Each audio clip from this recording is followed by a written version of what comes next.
Hello everyone, we have finally reached the last stage of our IELTS speaking test, speaking part 3. In today's lesson, I'm going to take you through the test format. Next, we will learn the correct strategy to answer the questions. Then, we are going to look at some of the sample answers. And finally, I have got some bonus tips for you. So make sure that you watch till the end of this video. If you find our videos useful, don't forget to like and share our videos and subscribe to our channel so that you get notified when we come up with new lessons. This is your IELTS expert Sakshi. Now let's get started. So let's first understand what happens in your speaking part 3.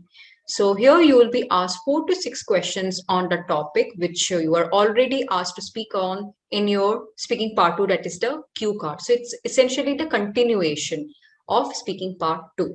Now here the nature of the question changes. They are more of analytical questions. So it's going to be a two-way discussion with the examiner. So the examiner will ask you a set of questions. Those questions could be impromptu or scripted. Now this particular section lasts usually for 4 to 5 minutes. Now let's compare the questions asked in part 1 and 2 with the part 3. So you know that in part 1, the questions are based on everyday topics. In part 2, you have to speak for 2 minutes, right? It's more like a storytelling. But in part 3, you are asked analytical complex questions in which you really have to think about the answer and share your opinion. These are more abstract. Let's understand 2 examples. So let's say your part 1 question could be, what kind of things do you like to do with your friends? Now notice the question in part 3. Why do you think children can make friends more easily than adults? Now this question will really get you thinking. So how well you are able to give your opinion and justify it and develop the thoughts is what is being examined in your speaking part 3. So here are some of the important tips that you must make note of when it comes to IELTS speaking part 3. Now here you should not give personal answers. The questions are not really about your personal opinion. So you should always generalize your answer.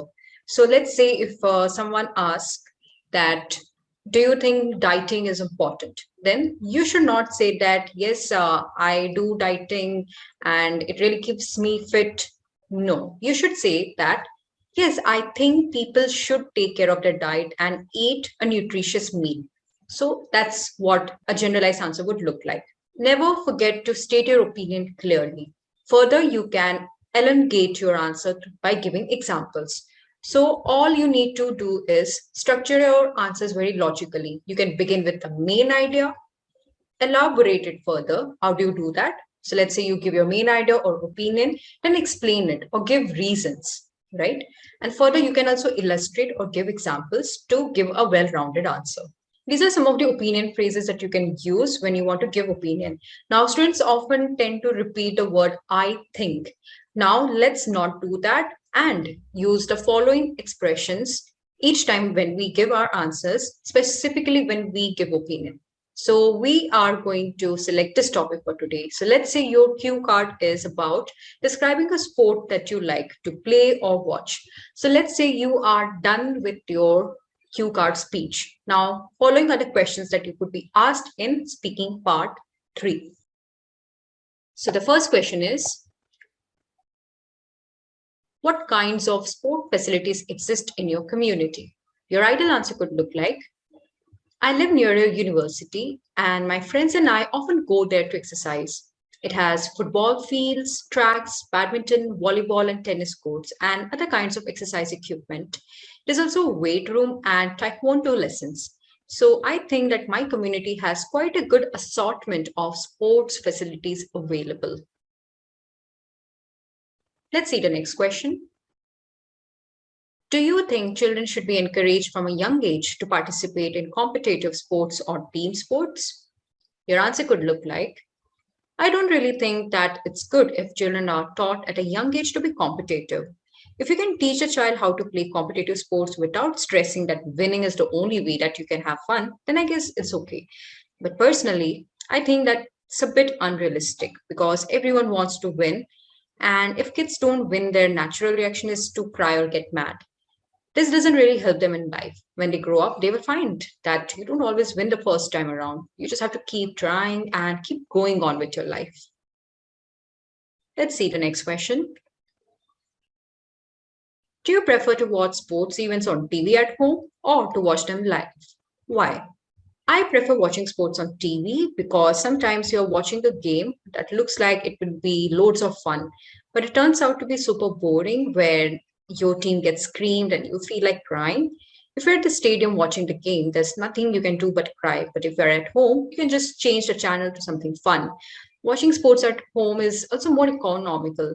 You can be watching 3 or 4 games for just a few more an hour. Next question is, what are the advantages and disadvantages of going to see a live sports event such as a football match compared to watching the event at home on TV? Like I said before, if you go to a sports event, you have to stay and watch the whole thing. Whereas if you stay at home, you can change the channel or turn off the TV.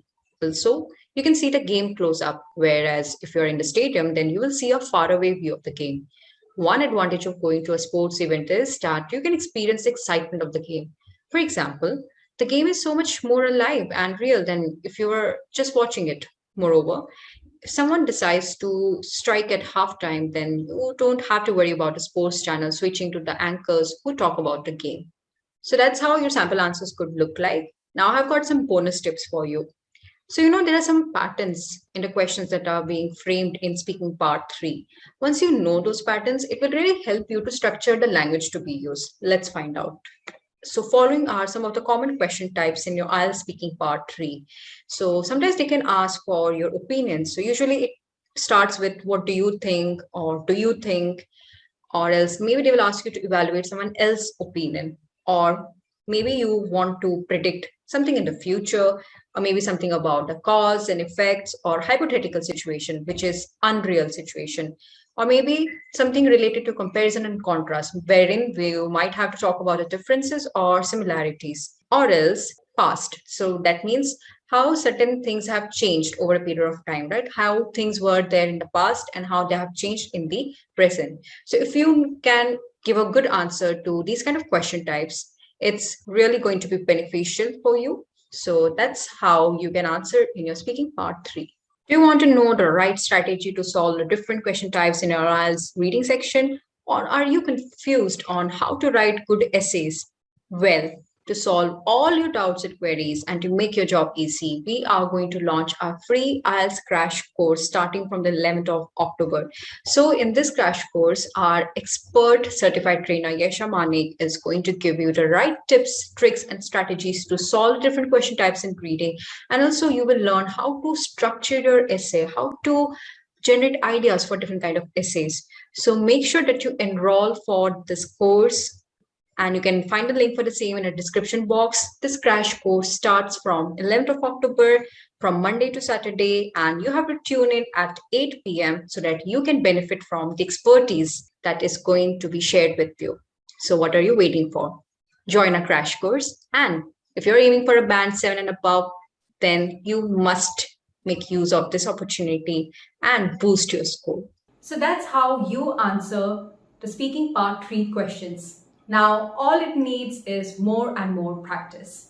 For more useful lessons in future, don't forget to like and share our videos and hit the subscribe button so that you get notified when we come up with new lessons. This is your IELTS expert Sakshi signing off. Take care. Bye-bye.